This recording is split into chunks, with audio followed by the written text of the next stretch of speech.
In this series of videos, I'm going to show you how to create a website from scratch using Serif WebPlus X8. So the first thing I'm going to do is go to File and New, and this will create a new WebPlus project with one page, the home page. The first thing I want to do is to change the page width from the default 960 pixels to 980 pixels. So I will do that in two parts. First, I need to do it for this page that's already been created. So in the Pages panel, I'll right click the home page, choose Page Properties, and under Appearance, change the width to 980 pixels. Since this page is linked to Master Page A, I also need to do that for Master Page A as well. So I've opened the Master Pages panel. Now I'll right click Master A, click Properties, and under Dimensions, I will change it to 980 pixels. Now I also need to make sure that for every new page that is created, that will also be at 980 pixels. To do this, I'll go to Properties, Site Properties, and under Page Size, I will change it to 980 pixels. So the next thing that I want to do is to create my additional pages. So from the Pages panel, I'm just going to click Add New Page or Link, and I'm going to give the new page a page name, which is About Us. I'm also going to complete the file name, making sure that I use all lowercase letters and I don't include any spaces or special characters.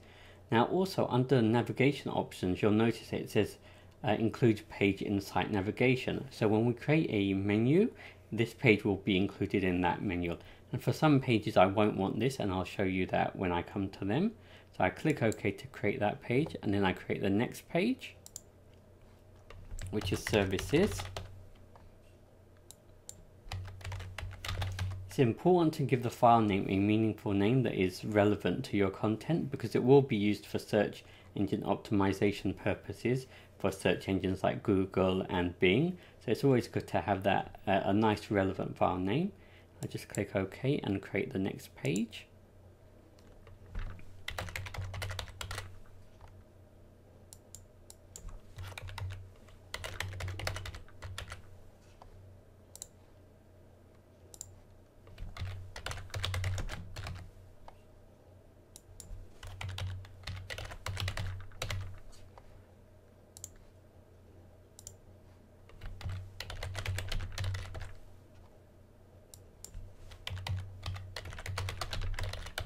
Now the confirmation page is the page the visitor will be taken to after they've filled in a contact form.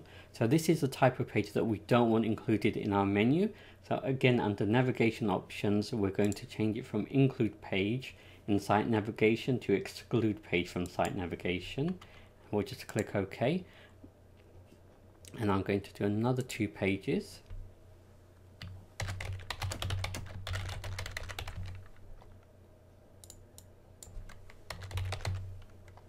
And again, this will be exclude page from site navigation, and then the final page.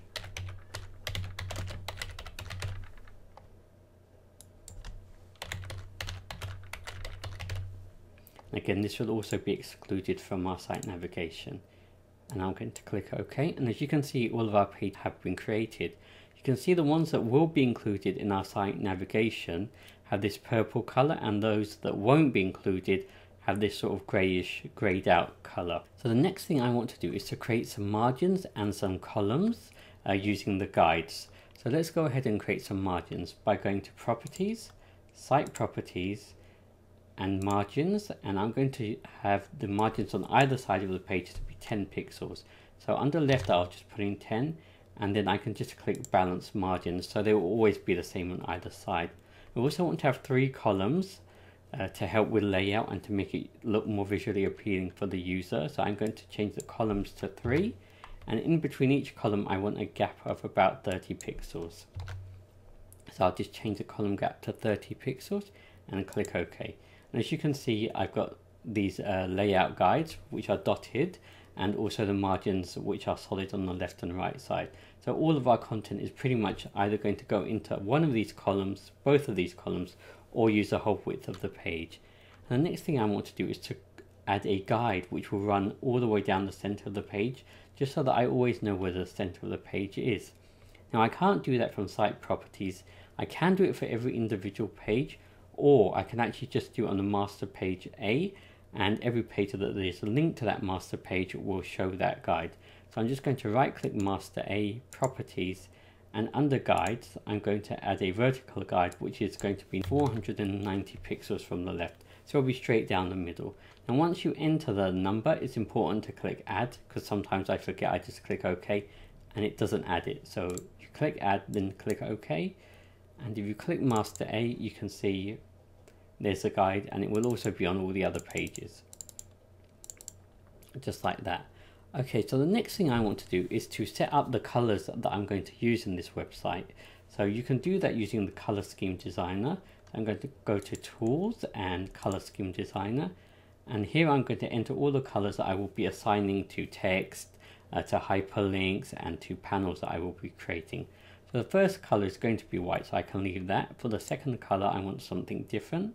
So I will click more colors, and I know the hex value, so I'm just going to copy it and paste it in. Just like that, and OK, and I'll do the same for the next one.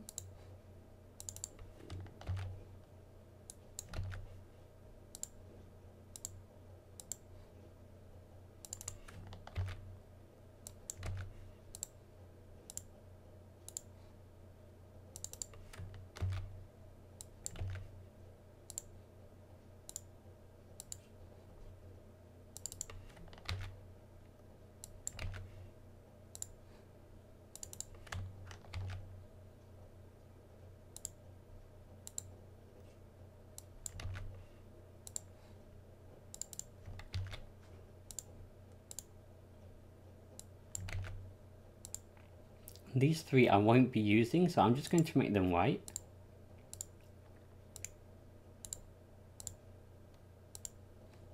And I'm just going to do the last one. Now you might be wondering why I did the last one and I didn't do scheme 9 as that color. Well, normally I reserve the last one for the website background color, so I always put that in as the scheme color 12. So I just click OK there. Now also, when I create a hyperlink, I want it to be a specific color that is linked to the color scheme that I just created. So to do that, I'm just going to go to properties, site properties, and under hyperlinks, I'm going to make all of these states to be color scheme 4. Now you can have a different color for a different state. So for example, you can have a different rollover color, or you can have a different followed color, but I'm just going to select one color for all of them like that. So I'm just going to click OK, and that's pretty much the beginning of our website. So in the next part, what we'll start to do is to start creating our content, playing about with our backgrounds, adding some sliders. So do join me then. Don't forget to visit my website at www.iplus360.com for free downloads and premium templates.